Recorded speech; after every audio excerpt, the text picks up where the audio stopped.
The cooperative group is actually unusual compared to a traditional business. It is actually owned by its members, and so it can work to a different set of values. Responsibility to the community, certainly sustainability, what would now be badged as the green agenda, the cooperative has done for 150 years. The cooperative food stores is by far the largest business within the cooperative group, but there's a funeral care business, there's travel business, there's a car business, financial institution, so there's a whole conglomerate of different commercial businesses which actually make up the group.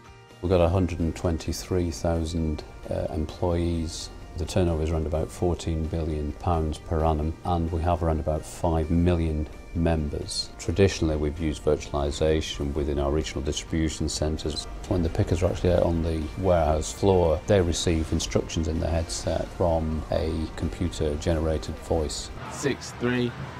163, try again. 1. The regional distribution centres all utilise Citrix and virtualizations to gain access to their central applications. IT underpins the whole operation. Now we're going to the next step, and that's Zen Desktop. The cooperative group really required virtualization and the Citrix technology for a couple of core reasons. We can see the acquisition trail in front of us. We can see the brand relaunching and the reformatting of our outlets, across the whole breadth of the business. And we knew, hand on heart, that we could not respond to that. The data centers were full. Through the Zen server virtualization process, we moved the utilization rate to around the 70% mark, and we cut about 30% of the electricity bill off the cooling. If we've got to be leaner, greener and cheaper than we previously were, virtualization was effectively a no-brainer.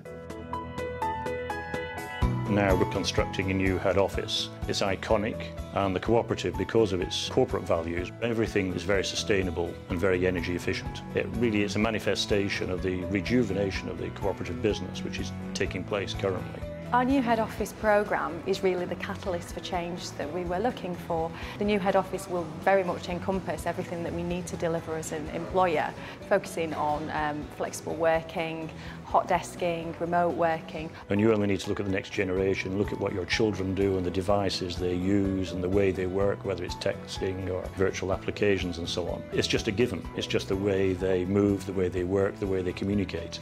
And you've got to respond to that demand in the marketplace. The workstations that you can see here are hot desks.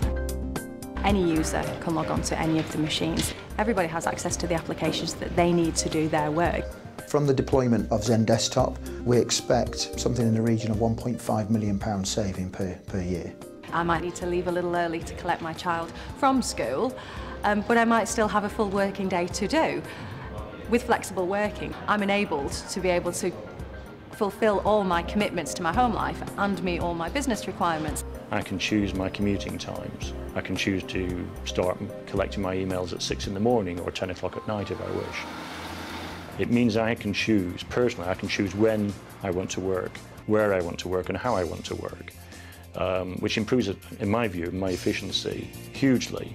The organisations that don't adopt these practices are not going to be the whizzy organisations that the next generation of employees will want to go and work for. Rather than a reliance on an old technology, an old work style, an old culture, to review it, to look at it, to interrogate it a little, to challenge it, to say actually, things have moved on but have we? That's really the key.